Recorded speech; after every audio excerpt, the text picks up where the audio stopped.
Two options, both look right. One word in the scenario separates them. That's the shape of every question in this checkpoint. 5 scenarios drawn straight from the security material, designed to surface the distinctions that actually matter.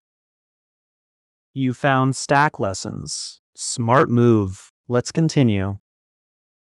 By the end of this checkpoint, you'll have practiced the one habit that separates a confident answer from a lucky guess on the security domain of the Solutions Architect Associate exam. This isn't a teaching episode. We're not adding anything new. We're pulling what you already know back out under scenario pressure while the material is fresh. Quick reactivation before we start.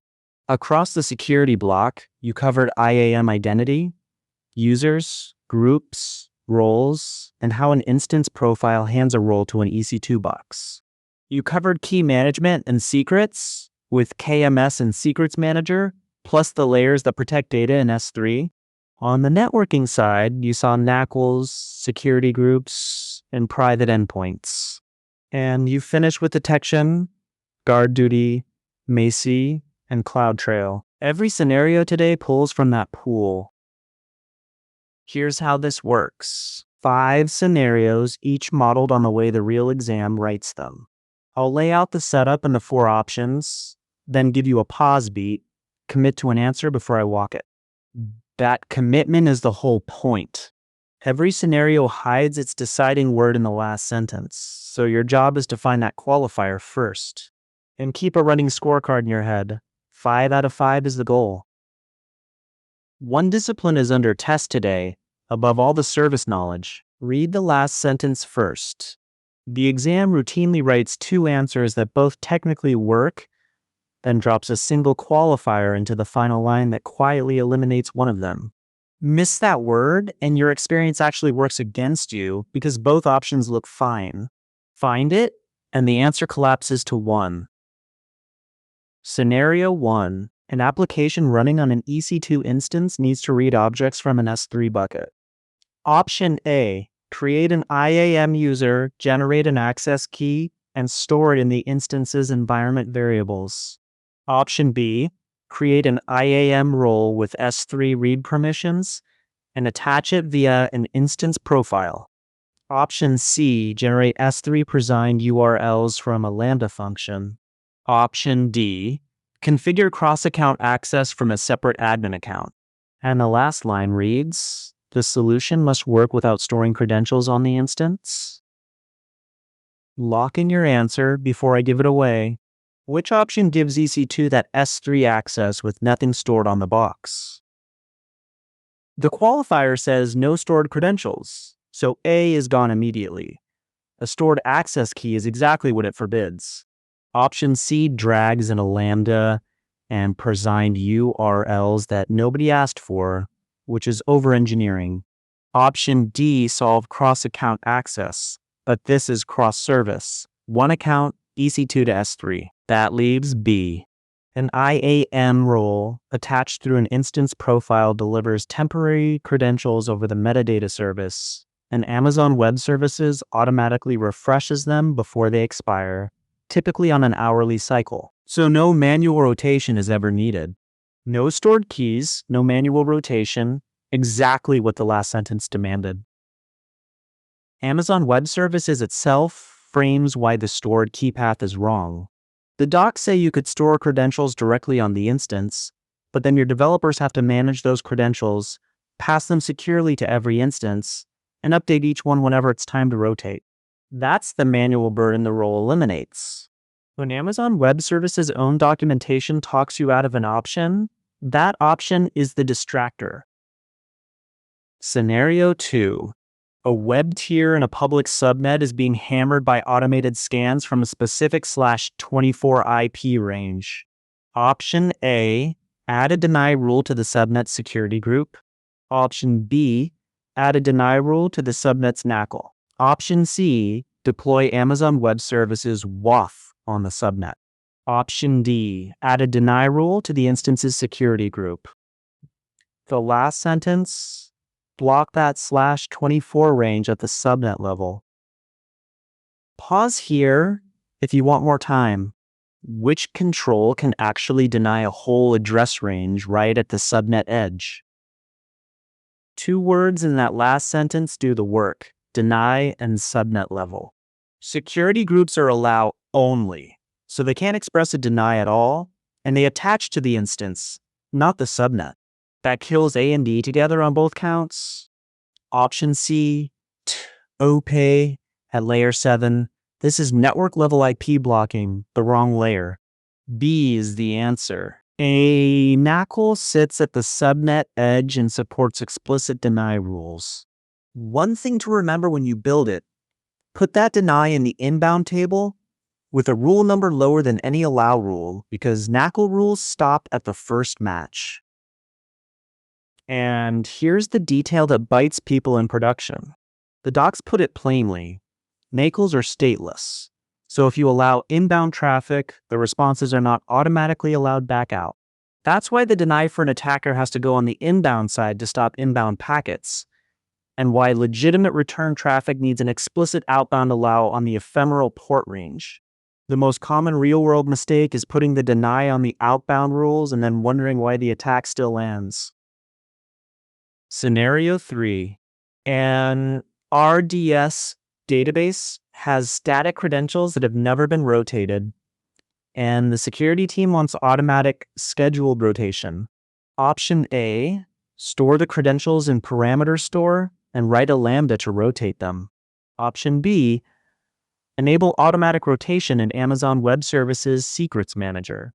Option C, write a custom lambda triggered by Event Bridge that updates the password.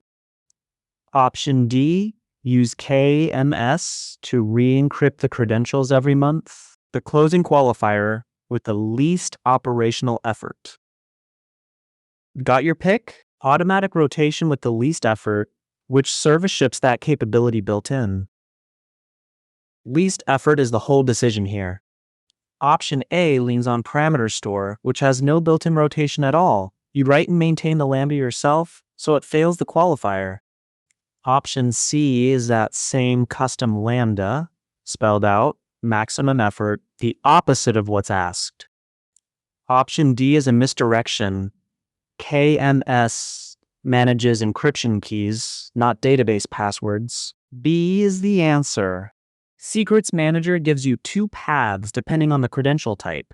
Manage rotation for RDS master user credentials, where the service handles everything with no lambda involved, and lambda-based rotation templates for application user credentials. Either way, you enable it in the console, pick a schedule, and write 0 code. The default rotation window for RDS managed credentials is 7 days, though you can customize the schedule to whatever your policy requires. Scenario 4. EC2 instances in a private subnet need to read large objects from S3 frequently, and the VPC has no internet gateway. Option A, deploy a NAT gateway in the public subnet. Option B, create a VPC interface endpoint for S3 using private link. Option C, create a VPC gateway endpoint for S3. Option D, request a direct connect connection to S3. The last line, choose the lowest cost connectivity option. Run the decision rule before you answer. In region S3, private subnet, lowest cost, which path wins? Look at the cost ladder, because it settles this instantly. A NAT gateway runs you roughly $32.85 a month per availability zone at the standard rate, plus a per gigabyte data processing charge on top. An interface endpoint is cheaper, around $7.30 a month per zone, but still carries an hourly charge and a per gigabyte fee. And the gateway endpoint sits at the bottom, 0. No hourly charge, no per gigabyte charge for the endpoint itself. When the latter bottoms out at free, the lowest cost answer picks itself. So the elimination is clean. Direct Connect is a dedicated on-premises link, hugely expensive, and not even the right tool here, so D is out.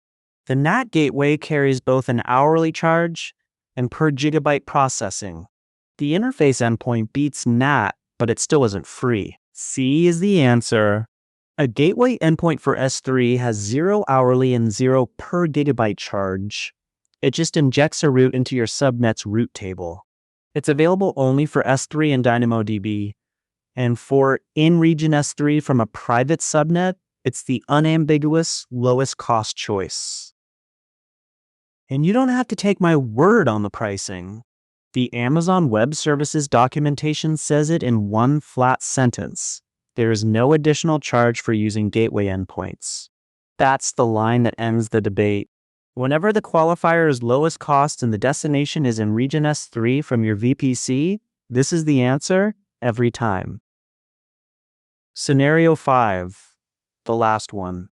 A company has hundreds of S3 buckets accumulated over years, and compliance needs an automated way to find the sensitive data hiding in them. Option A, enable GuardDuty and review its S3 findings. Option B, enable Macie and run sensitive data discovery jobs. Option C, use Inspector to scan the S3 bucket policies. Option D, write a lambda that samples objects from each bucket and logs the content. The qualifier, identify all buckets containing unprotected personally identifiable information. Last one, think about which service actually reads inside the objects. Discover PII across hundreds of buckets automatically. What's your pick? The verb is discover, and it points at data content. Inspector scans compute for known vulnerabilities, not the contents of your objects, so C is out. Option D is manual sampling dressed up as automation. At hundreds of buckets that doesn't scale, and it isn't what the question wants. GuardDuty is the tempting one. It does produce S3 findings, but those findings are about access behavior and threats, never what's actually inside the objects. B is the answer. Macie reads S3 object content directly, using machine learning and a large and growing library of managed data identifiers to classify PII by type across every bucket. When you see discover or classify, think Macie. Straight from the docs, one line to anchor it. Amazon Macie is a data security service that discovers sensitive data using machine learning and pattern matching. Discovers sensitive data. That's the phrase that separates it from GuardDuty, and it's the exact language the exam will use to steer you to the right service. This trio confuses more people than almost any other on the exam, so pin it down now. Macie answers what data is in S3. It classifies the content itself. GuardDuty answers who is behaving suspiciously. It watches access and behavior, not content. And Inspector answers what vulnerabilities are on my compute. It scans EC2, containers, and Lambda for known CVEs. When a question mixes them, check the subject. Data content, access behavior, or software vulnerabilities. That one check tells you which service every time. So tally your score. 5 decisions, 5 clean rules. EC2 reaching an Amazon Web Services service goes to an IAM role via instance profile, never stored keys. Blocking an IP range at the subnet level goes to a NACL because security groups can't deny. Automatic rotation with the least effort goes to Secrets Manager, not Parameter Store. In region S3 from a private subnet at the lowest cost goes to the free gateway endpoint. And discovering PII in S3 goes to Macie, which reads content, while GuardDuty only watches behavior. Notice the common thread, the qualifier in the last sentence, decided every single one. Now let's lock it in with a quick 5-question quiz. All right, time to put your knowledge to the test. Question 1. An application on an EC2 instance must write logs to an S3 bucket, and the security team insists that no long-lived credentials ever sit on the instance. Is it A, create an IAM role with S3 write permissions and attach it through an instance profile? B, generate an IAM user access key and store it in environment variables? C. Embed the root account access key in a config file. Or D. Store an IAM access key in parameter store and read it at startup. Lock in your answer before I give it away. The right call here is A. An IAM role attached to an instance profile hands the instance temporary, auto-rotating credentials over the metadata service. Nothing long-lived is ever stored. Every other option parks or reads a static key somewhere, which is exactly what the requirement forbids. Question 2. A security team needs to block a specific /24 IP range scanning a public subnet applied to every instance in that subnet with the fewest new resources. Is it A. Add an inbound deny rule to a security group on each instance? B. Deploy WAF in front of every instance? C. Add an inbound deny rule to the subnet's network ACL? Or D. Create a new subnet and migrate everything behind a NAT gateway? Think about which constraint matters most here. It has to be C, and here's why. Only a network ACL works at the subnet level and supports explicit deny rules. Security groups are allowed only in instance scoped, so they can't express this block at all, and the deny needs to sit in the inbound rules table to stop inbound traffic. Question 3. An RDS PostgreSQL database has static credentials that now must rotate automatically on a schedule, with the least operational overhead. Is it A. Store them in parameter store and schedule a custom lambda to rotate them? B. Build an event bridge rule that fires a handwritten lambda to change the password? C. Re-encrypt the credential file monthly with a KMS key? Or D. Enable managed automatic rotation in Secrets Manager? Pause here if you want more time. If you said D, well done. Secrets Manager ships managed rotation functions for every major RDS engine, so rotation needs zero custom code. The parameter store and event bridge options both make you write and maintain a lambda, and re-encrypting with KMS doesn't rotate a credential at all. Question 4. EC2 instances in a private subnet read frequently from an S3 bucket in the same region. There's no internet gateway, and the team wants the lowest cost private connectivity. Is it A. a NAT gateway in a public subnet? B. a VPC gateway endpoint for S3? C. a VPC interface endpoint for S3 using private link? Or D. a direct connect connection dedicated to S3? Got your pick? Let's see. This one is B. A gateway endpoint for S3 has 0 hourly and 0 per gigabyte charge. The docs say plainly there's no additional charge for using it. Both the NAT gateway and the interface endpoint bill hourly plus per gigabyte, and Direct Connect is for on-premises links, not this. Question 5, the last one. A company must automatically identify which of its hundreds of S3 buckets contain unprotected personally identifiable information. Is it A. GuardDuty reviewing its S3 access findings? B. Inspector scanning the bucket policies? C. Macie running sensitive data discovery jobs? Or D. CloudTrail analyzing S3 data event logs? Think about which service actually reads inside the objects. The answer is C. Macie inspects the object content itself using machine learning and managed data identifiers to classify PII across every bucket. GuardDuty only watches access behavior. Inspector scans compute for vulnerabilities, and CloudTrail records API calls. None of them read what's inside your objects. Okay, that closes the book on Checkpoint 1, Secure Architecture's Retrieval Challenge. If you found this useful, subscribing helps me reach more people studying the exact same exam. Let me know in the comments what stuck. If you've got a certification you'd like a full course on, suggest it. That's how I plan the next one. And tell me how the pacing and visuals feel for you. Thanks for being here. See you soon.